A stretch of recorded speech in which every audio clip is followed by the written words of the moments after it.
we will study HSC 12 Physics, Chapter 8, Electrostatics, Part 4.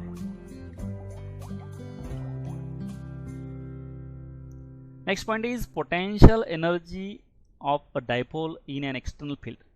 बाहेरच्या external फील्डमध्ये dipole ठेवल्यानंतर त्या डायपोलची असोसिएट पोटेन्शियल एनर्जी ही potential energy आपण इथं कॅल्क्युलेट करायची आहे.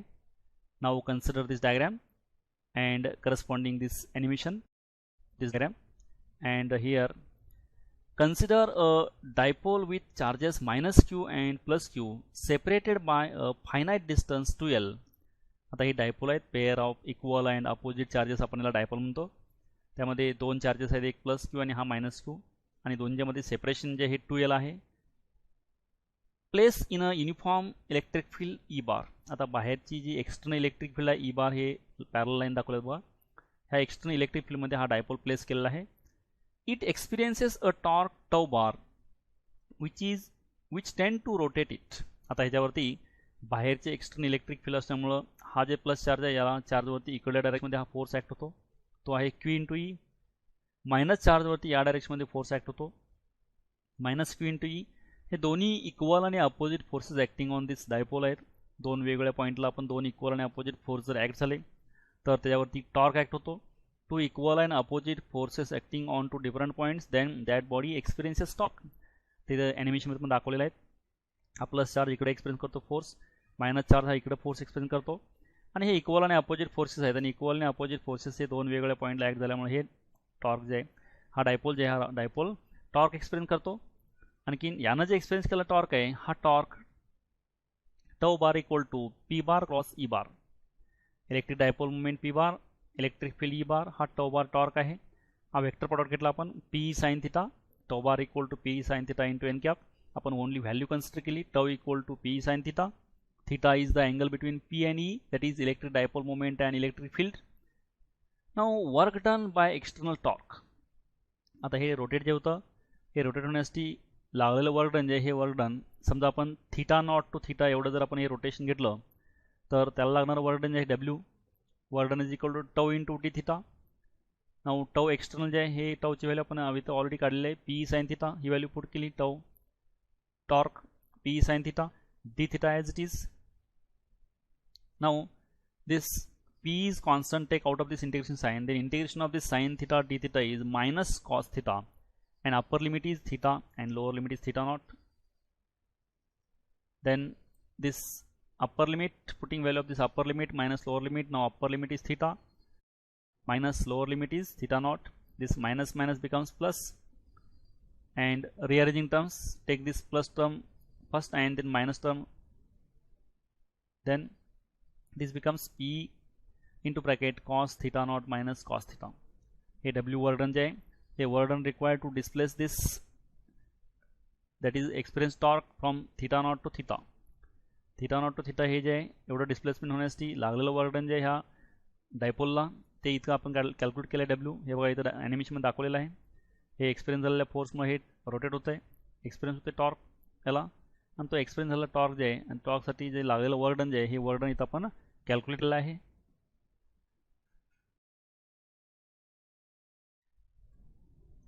Now this calculated work done, आता आपण जे वर्क डन कॅल्क्युलेट केलं आहे, this work done is stored as the potential energy of the system in the position when the dipole makes an angle theta with the electric field. आता आपण जे काही work done calculate केलं आहे हे work done या डायपोलमध्ये potential एनर्जीच्या फॉर्ममध्ये store होतं. आणखी ज्यावेळी हा डायपोलचा अँगल जे आहे इलेक्ट्रिक फील्डशी केलेला अँगल हा थिटा असेल त्यावेळी त्याच्यामध्ये झालेलं वर्क डन जे आहे ते आपण आता जस्ट कॅल्क्युलेट केलं आहे. याच्यामध्ये आता हे जे वर्क डन आहे यामध्ये आपण the zero potential energy can be chosen as per convenience. We can choose U of theta not equal to zero. आता आपण झिरो पोटेन्शियल एनर्जी आहे म्हणजे जे आहे आपण रेफरन्स पोटेन्शियल एनर्जीला आपण झिरो पोटेन्शियल एनर्जी म्हणतो. ॲक्च्युली दिस झिरो नसते, पण आपण ज्याला रेफरन्स मानतो त्याला आपण झिरो पोटेन्शियल एनर्जी घेतो. आता ह्या केसमध्ये आपण जर यू थिटा नॉट जे ह्याला आपण झिरो पोटेन्शियल एनर्जी घेतली तर हे जे इक्वेशन आहे U theta minus U theta naught हे P cos theta not minus cos theta जे आहे हे इक्वेशन आहे. ह्या इक्वेशनमध्ये आपण दोन स्पेशल केस करायचे आहेत. त्यामध्ये पहिली केस आहे if initially the dipole is perpendicular to field E bar. आता आपण इलेक्ट्रिक फील्ड जे आहे ह्या इलेक्ट्रिक फील्डला इनिशियली डायपोल जे आहे हा डायपोलचा ॲक्सिस परपेंडिक्युलर असेल तर थिटा नॉट जे आहे हा थिटा नॉट 90 असतो, दॅट इज π/2. तर हे जे इक्वेशन आहे ह्या इक्वेशनमध्ये आपण व्हॅल्यू जर पुट केली थिटा नॉटची π/2 तर हे इक्वेशन असं होईल.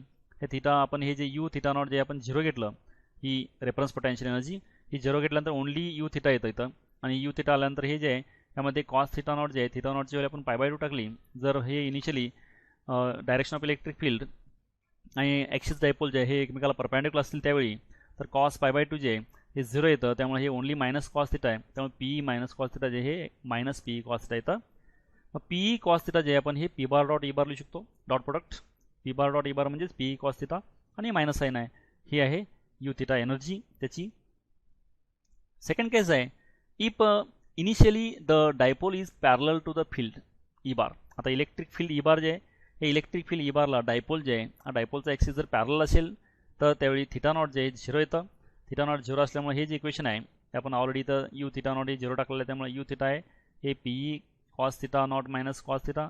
थिटा नॉटची व्हॅल्यू आपण 0 टाकली, कॉस 0 1 येतं, त्यामुळे हे 1 आलं. रिमेनिंग टर्म्स ॲज इट आहेत, त्यामुळे ही यू थिटा जी आहे ही एनर्जी त्यामधली potential energy PE into bracket 1 minus cos theta bracket complete अशी येते. आपण ह्या दोन स्पेशल केस बघितल्या. आणि जनरल जे आहे हे general U theta minus U theta not equal to P into bracket cos theta not minus cos theta हे असं potential energy of this if dipole is placed in external electric field. म्हणजे बाहेरच्या external electric फील्डच्या सानिध्यामध्ये जर आपण dipole place केला तर त्या डायपोलमध्ये असणारी पोटेन्शियल एनर्जी आहे ही एनर्जी आपण अशी कॅल्क्युलेट करतो. Next point is dielectrics and electric polarization. याच्यामध्ये dielectrics are insulators which can be used to store electrical energy. आता डायइलेक्ट्रिक जे आहेत हे डायइलेक्ट्रिक्स आपण हे इन्सुलेटर्स आहेत आणि हे इन्सुलेटर जे आहेत हे आपण इलेक्ट्रिकल एनर्जी स्टोअर करण्यासाठी वापरतो. Dielectrics are insulating materials or non-conducting substances which can be polarized through small localized displacement of charges. तर डायइलेक्ट्रिक जे हे इन्सुलेटर्स आहेत आणि हे नॉन कंडक्टिंग सबस्टन्स आहेत आणि हे आपण त्याच्या लोकलाइज्ड डिस्प्लेसमेंटमध्ये हे आपण डायइलेक्ट्रिक्स पोलराइज करू शकतो आपण याला. For example glass, wax, water, wood, mica, rubber, stone, plastic etcetera. these are the dielectric materials. हे डायइलेक्ट्रिक मटेरियल्स आहेत. Dielectrics can be classified as polar dielectrics and non polar dielectrics. आता डायइलेक्ट्रिकचे परत दोन प्रकार आहेत, त्यामध्ये पोलार आणखीन नॉन पोलार डायइलेक्ट्रिक्स. त्यामध्ये फर्स्ट आहे पोलार डायइलेक्ट्रिक्स. आता पोलार डायइलेक्ट्रिक जे आहे molecule in which the center of mass of positive charges, that is proton, does not coincides with center of mass of negative charges, that is electrons, because of the asymmetric shape of the molecules is called polar molecules. आता अशा प्रकारचे molecule की ज्याच्यामध्ये positive चार्जेसचा centre of mass आणखीन negative चार्जेसचा centre of mass हा coincide नसतो, asymmetric असतो, म्हणजे एका ठिकाणी नसतो सेंटर ऑफ मास दोन्ही चार्जेसचा, त्यामुळं ह्याच्यामध्ये पोल शो होतो, पोल दिसतो ह्या प्रकारच्या मॉलिक्युल्समध्ये.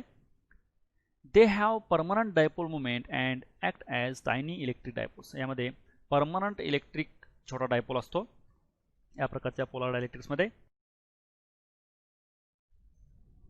Next one is non polar dielectrics. आता नॉन पोलार डायइलेक्ट्रिक्समध्ये a molecule in which the center of mass of positive charges coincides with center of mass of negative charges is called non-polar molecules. तर त्या प्रकारचे molecule ज्याच्यामध्ये positive चार्जचा centre of mass, negative चार्जचा centre of mass दोन्ही हे coincide असतात, एकाच ठिकाणी असतात, तर याच्यामध्ये पोल्स दिसत नाही या प्रकारच्या मॉलिक्यूल्समध्ये. या प्रकारच्या मॉलिक्यूल्सला आपण नॉन पोलार मॉलिक्यूल्स असे म्हणतो किंवा डायइलेक्ट्रिक्स म्हणतो. These have symmetrical shapes and have zero dipole moment in the normal state. तर नॉर्मल स्टेटमध्ये ह्यांचं झिरो डायपोल मोमेंट असतं आणि सिमेट्रिकल शेप असतात. The dielectrics like hydrogen, nitrogen, oxygen, CO2, benzene, methane are made up of non polar molecules and are called non polar dielectrics. तर हे examples आहेत non polar डायइलेक्ट्रिक्सचे. ह्या ॲनिमेशनमध्ये बघा हे पोलार मॉलिक्यूल जे आहेत ह्यामध्ये असे सेपरेट मायनस आणि प्लस पोल सेपरेट दिसतात आपल्याला इथं, कारण ह्याच्यामध्ये निगेटिव्ह चार्ज आणि पॉझिटिव्ह चार्जचा सेंटर ऑफ मास हा वेगवेगळ्या ठिकाणी असतो म्हणून. आणि नॉन पोलार जे आहे, नॉन पोलारमध्ये पॉझिटिव्ह आणि निगेटिव्ह जे चार्जेस आहेत यांचा सेंटर ऑफ मास एकाच ठिकाणी असतो, त्यामुळे ह्याला सेपरेट असा पोल दिसत नाही, पोलॅरिटी दिसत नाही. हे आहेत नॉन पोलार मॉलिक्युल्स आणि हा आहे पोलार मॉलिक्युल्स या ॲनिमेशनमध्ये दाखवलेला आहे.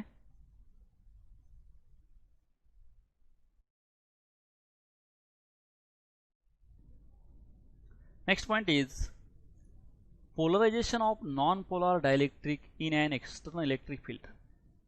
बाहेरच्या एक्सटर्नल इलेक्ट्रिक फील्डमध्ये आपण नॉन पोलार डायलेक्ट्रिक सबस्टन्स जे ठेवला आपण, तर त्या नॉन पोलार डायलेक्ट्रिक सबस्टन्सचं बिहेवियर जे आहे हे आपण इथं स्टडी करायचं आहे. त्यासाठी now consider this diagram and corresponding animation. Now in this case, in the presence of an external electric field E naught, the center of positive charge in each molecule of non-polar dielectric is pulled in the direction of E bar. ज्यावेळी याला आपण कोणत्याही प्रकारचं electric field apply केलेलं नाही, त्यावेळी electric field apply केलं नसेल, त्यावेळी E इक्वल टू 0 असेल, त्यावेळी हे जे मॉलिक्यूल जे हे मॉलिक्युल्स डायपोल शो करत नाहीत, नॉन पोलार असतात, कारण याच्यामध्ये सेंटर ऑफ पॉझिटिव्ह चार्ज आणि centre of negative charge coincide असतो, त्यामुळे यामध्ये पोल दिसत नाही. पण ज्यावेळी आपण एक्सटर्नल इलेक्ट्रिक फील्ड अप्लाय करतो, तर त्यावेळी ह्या एक्सटर्नल इलेक्ट्रिक फील्डच्या डायरेक्शनमध्ये पॉझिटिव्ह चार्जेस जे आहेत ह्या एक्सटर्नल इलेक्ट्रिक फील्डच्या डायरेक्शनमध्ये हे मूव्ह होतात. आणखीन while the centre of negative charge of displace the in opposite direction. तर निगेटिव्ह चार्जचं सेंटर जे हे या इलेक्ट्रिक फील्डच्या अपोजिट डायरेक्शनमध्ये मूव्ह होतं. बघा ही इलेक्ट्रिक फील्ड डायरेक्शन इकडे दाखवलेलं आहे उजवीकडे, इकडं पॉझिटिव्ह चार्ज डिस्प्ले झालेला आहे सेंटर ऑफ मास पॉझिटिव्ह चार्जचा, आणि अपोजिट डायरेक्शनमध्ये निगेटिव्ह चार्जचा सेंटर ऑफ मास डिस्प्ले झालेला आहे. Each molecule becomes a tiny dipole having a dipole moment. आता प्रत्येक सिंगल मॉलिक्यूल जे आहे हा छोटा डायपोल बनतो प्लस आणि मायनस चार्जचा. The induced dipole moment of different molecules add up giving a net dipole moment to the dielectric in the presence of external electric field. तर प्रत्येक मॉलिक्यूलची डायपोल मोमेंट ॲड होते आणि हा पूर्ण सबस्टन्स जे आहे हा इलेक्ट्रिक फील्डमध्ये हा डायपोल शो करतो.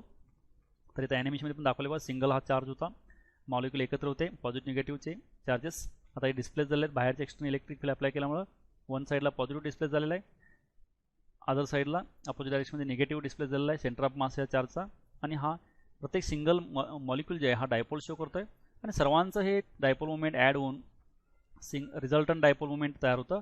हा सिंगल मोमेंट बघा चार्जेस असे डिस्प्ले झालेले आहेत सेंटर ऑफ मास यांचा, असं हे डिस्प्लेस होऊन आपल्याला सिंगल मॉलिक्यूल जे हा डायपोल मोमेंट शो करतो आणि संपूर्ण सगळ्यांचे मोमेंट ॲड होऊन टोटल हे सबस्टन्स जे आहे हा सबस्टन्स डायपोल मोमेंट शो करतो ह्या एक्सटर्नल इलेक्ट्रिक फील्डमध्ये non polar molecules, non polar dielectrics.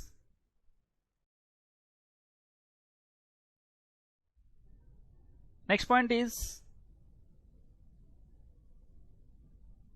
Polarisation of a polar dielectric in an external electric field. बाहेरच्या एक्सटर्नल इलेक्ट्रिक फील्डमध्ये पोलार डायलेक्ट्रिक सबस्टन्स जे आहेत हे पोलार डायलेक्ट्रिक सबस्टन्सचं कसं बिहेवियर होतं हे बिहेवियर आपण इथं स्टडी करायचं आहे. Now consider this diagram and corresponding animation. In this case, the molecules of a polar dielectric have tiny permanent dipole moment. तर पोलार डायलेक्ट्रिकचे मॉलिक्यूल जे असतात हे मॉलिक्यूल्स हे डायपोल शो करत असतात प्लस अँड मायनस, कारण ह्याच्यामध्ये centre of gravity for this positive charge and centre of gravity for this negative charge हे सेपरेट असतात, त्यामुळे डायपोल दिसतो यामध्ये. In the absence of an external electric field total dipole moment is 0. ज्यावेळी बाहेरचं external electric field 0 असतं त्यावेळी ह्याच्यामध्ये सबस्टन्स हा डायपोल मोमेंट शो करत नाही. इंडिव्हिज्युअल ॲटम हा मॉलिक्यूल हा डायपोल मोमेंट शो करतो, पण as a whole substance not showing this dipole moment. When an external field is applied, the dielectric develops a net dipole moment in the direction of the external field, hence polarized. ज्यावेळी आपण बाहेरून external electric फील्डला apply करतो, बाहेरून external electric field apply केल्यानंतर हे जे random डायरेक्शनमध्ये movement असायचे हे एकाच डायरेक्शनमध्ये अलाइन होऊन हा सबस्टन्स जे आहे हा सबस्टन्स पोलराइज होतो आणि पोलरायझन हे पोलॅरिटी शो करतो. हे ॲनिमेशनमध्ये दाखवलं हे रँडम मोशन असते ज्यामध्ये आणखीन एक्सटर्नल इलेक्ट्रिक फील्ड अप्लाय केल्यानंतर हे जे मॉलिक्युल्स आहेत ह्या डायरेक्शनला अलाइन होतात, पॅरल होतात. आणखीन हा सबस्टन्स जे आहे हा सबस्टन्स पोलराइज्ड होतो. आता हे जे मॉलिक्युल्स आहेत इंडिव्हिज्युअल मॉलिक्युल्स हा डायपोल शो करत असतो, पण सबस्टन्स डायपोल शो करत नाही ज्यावेळी इलेक्ट्रिक फील्ड नसते, पण जेव्हा इलेक्ट्रिक फील्ड अप्लाय केल्यानंतर हे जे मॉलिक्युल्स आहेत हे मॉलिक्युल्स ह्या एक्सटर्नल इलेक्ट्रिक फील्डच्या डायरेक्शनला अलाइन होऊन हे जे संपूर्ण सबस्टन्स आहे हा सबस्टन्स डायपोल शो करत असतो, पोलरायझेशन यामध्ये शो होत असतं, पोलॅरिटी दाखवतं आणि डायपोल मुवमेंट दाखवतो हा सबस्टन्स एक्सटर्नल इलेक्ट्रिक फील्डमध्ये.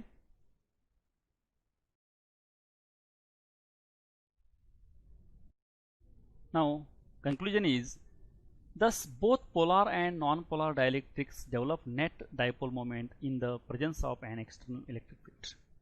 तर पोलार आणखी नॉन पोलार दोन्ही प्रकारचे जे मॉलिक्युल्स आहेत किंवा सबस्टन्स जे आहेत हे सबस्टन्सेस एक्सटर्नल इलेक्ट्रिक फील्डमध्ये हे डायपोल शो करतात. The dipole moment per unit volume is called polarisation and is denoted by P. तर डायपोल मोमेंट जे आहे प्रत्येक युनिट व्हॉल्यूमची ह्याला आपण पोलरायझेशन म्हणतो आणि हे पोलरायझेशन पी न दाखवतात. फॉर लिनियर आयसोट्रॉपिक डायलेक्ट्रिक्स, आता लिनियर आयसोट्रॉपिक डायलेक्ट्रिकसाठी पोलरायझेशन जे आहे पी हे साय ई इंटू ई बार असं असतं. तर यामध्ये साय ई जे electric susceptibility of the dielectric medium, तर डायलेक्ट्रिक मिडियमची इलेक्ट्रिक ससेप्टिबिलिटी आहे साय ई. तर पोलरायझेशन जे आहे पी बार हे साय ई इंटू ई बार येतं electric field. For vacuum psi E equal to 0, for व्हॅक्यूमसाठी इलेक्ट्रिक ससेप्टिबिलिटी जे आहे ही इलेक्ट्रिक ससेप्टिबिलिटी 0 असते.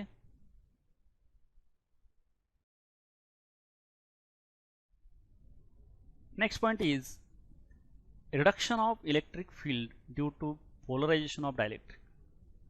तर डायलेक्ट्रिक हा आपण एक्सटर्नल इलेक्ट्रिक फील्ड अप्लाय केल्यानंतर त्याची एक्सटर्नल इलेक्ट्रिक फील्डची स्ट्रेंथ कमी करतो, रिडक्शन करतो, त्याच्याविषयी आपण इथं अभ्यास करायचा आहे. Now consider this diagram and corresponding diagram. Now in this case, consider a rectangular dielectric slab placed in a uniform dielectric field E acting parallel to two of its faces. आता दोन असे इलेक्ट्रिक हे face आहेत, ह्या फेसमध्ये हा dielectric substance place केला इथं, हा स्लॅब आहे डायलेक्ट्रिक स्लॅब. हे इलेक्ट्रिक फील्ड फेस आहेत, इलेक्ट्रिक फील्ड अप्लाय करण्यासाठी फेस इथं ॲनिमेशनमध्ये दाखवलेला आहे. हे दोन चार्जेसचे फेस आहे, त्यामध्ये हा डायलेक्ट्रिक सबस्टन्स प्लेस केलेला आहे, ठेवलेला आहे dielectric slab. These two sheets of induced surface charges produce an electric field E not bar called the polarisation field in the insulator which opposes the applied electric field E bar. तर आपण हे बाहेर जे face जे आहेत हे plate जे आहेत ह्या प्लेटमध्ये इलेक्ट्रिक फील्ड अप्लाय करण्यासाठी ह्या दोन प्लेट ठेवल्या आहेत आणि ह्याच्यामध्ये हा डायलेक्ट्रिक स्लॅब ठेवलेला आहे. आणि ह्या इलेक्ट्रिक फील्डमुळं ह्याच्यामध्ये इलेक्ट्रिक पोलरायझेशन जे तयार होतं हे पोलरायझेशन जे आहे इलेक्ट्रिक फील्डचं तर हे ई नॉट बार आहे आणि बाहेरून आपण अप्लाय केलं ई आहे. तर याच्यामुळे ईमुळे हे पोलराइज झालेलं आहे. हे इनसाईडचा डायलेक्ट्रिक स्लॅब याच्यामध्ये पोलॅरिटी शो झालेले आहे, प्लस चार्ज मायनस चार्ज, एनिमेशनमध्ये पण दाखवलं इथं. The net field E bar E dash inside the dielectric is vector sum of applied field E bar and the polarisation field E not bar. तर ह्यामध्ये तयार झालेलं नेट फील्ड जे आहे ही नेट फील्ड आपण ई डॅश म्हणलेला, तर हे वेक्टर सम आहे. ई हे इलेक्ट्रिक फील्ड आपण अप्लाय केलं आणि ई नॉट हे ह्याच्यामध्ये डेव्हलप झालेलं आहे ह्या डायलेक्ट्रिक स्लॅबमध्ये, पण यांची डायरेक्शन अपोजिट असल्यामुळं तर यांचं नेट फील्ड जे आहे हे नेट फील्ड हे E dash equal to E minus E not मॅग्निट्यूडमध्ये. तर ई नॉट हे अपोजिट डायरेक्शन असल्यामुळे मायनस आहे, ॲक्च्युअली दोन्हीची ॲडिशन असते पण डायरेक्शन अपोजिटमुळे मायनस आलेलं आहे. तर हे ई डॅश ही नेट मॅग्निट्यूड आहे याची इलेक्ट्रिक फील्डची ह्याच्यामध्ये डायपोलमध्ये त्या डायलेक्ट्रिक स्लॅबमध्ये. हे त्या ॲनिमेशनमध्ये पण दाखवलं आहे आणि डायग्राममध्ये पण आहे. When dielectric is placed in an external electric field, the dipole becomes aligned. हे अलाइन झाले डायपोल यामध्ये डायलेक्ट्रिकचे.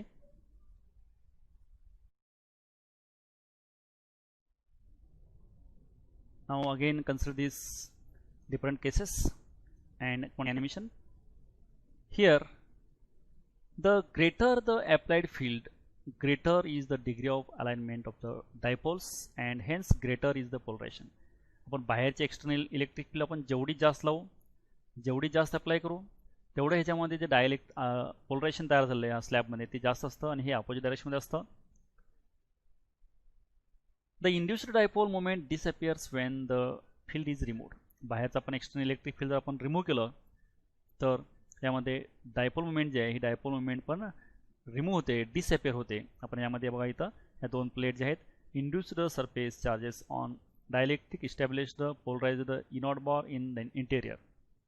तर बाहेरचे एक्सटर्नल इलेक्ट्रिक फील्ड आपण ई बार अप्लाय केल्यानंतर हा डायलेक्ट्रिक स्लॅब जे आहे डायलेक्ट्रिक स्लॅबमध्ये अपोजिट डायरेक्शनमध्ये तयार झालेली डायपोल आहेत, पोलरायझेशन आहे. एक्सटर्नल इलेक्ट्रिक फील्ड डायरेक्शन दाखवले. The net field E dash is vector sum of E and E not. तर याचं रिझल्टंट जे ई डॅश हे आहे नेट फील्ड हे दाखवलं इथं डायग्राममध्ये. आणि ॲनिमेशनमध्ये पण आहे. या दोन प्लेट ज्या आहेत त्या दोन प्लेटमध्ये ह्यामध्ये अपोजिट डायरेक्शनमध्ये पोलॅरिटीमध्ये डायरेक्शनमध्ये हे तयार झालेलं आहे फील्ड. अपोजिट डायरेक्शनमध्ये पोलरायझेशन झालेलं आहे. आणि ही जे एक्सटर्नल इलेक्ट्रिक फील्ड जी आपण जेवढी व्हॅल्यू वाढवू तेवढी ही याच्यामध्ये पोलरायझेशन वाढत असतं. बाहेरच्या एक्सटर्नल इलेक्ट्रिक फील्डची व्हॅल्यू आपण काढून घेतली तर ह्या स्लॅबमधलं हे पोलराईज झालेलं आहे हे पोलरायझेशन पण झिरो होतं, निघून जातं, रिमूव्ह होतं ह्या स्लॅबमध्ये. डायलेक्ट्रिक पोलरायझेशन ज्या स्लॅबमध्ये तयार झालं हे पण बाहेरचे एक्सटर्नल इलेक्ट्रिक फील्ड आपण काढून घेतल्यानंतर हे पण नल होतं, न्यूट्रल होतं, झिरो होतं ह्या डायलेक्ट्रिक स्लॅबमध्ये बाहेरचे इलेक्ट्रिक फील्ड काढून घेतल्यानंतर. हे आहे एक्सटर्नल इलेक्ट्रिक फील्डमध्ये ह्या डायलेक्ट्रिक स्लॅब जे आहे ह्या डायलेक्ट्रिक स्लॅबचं बिहेवियर असं होत असतं.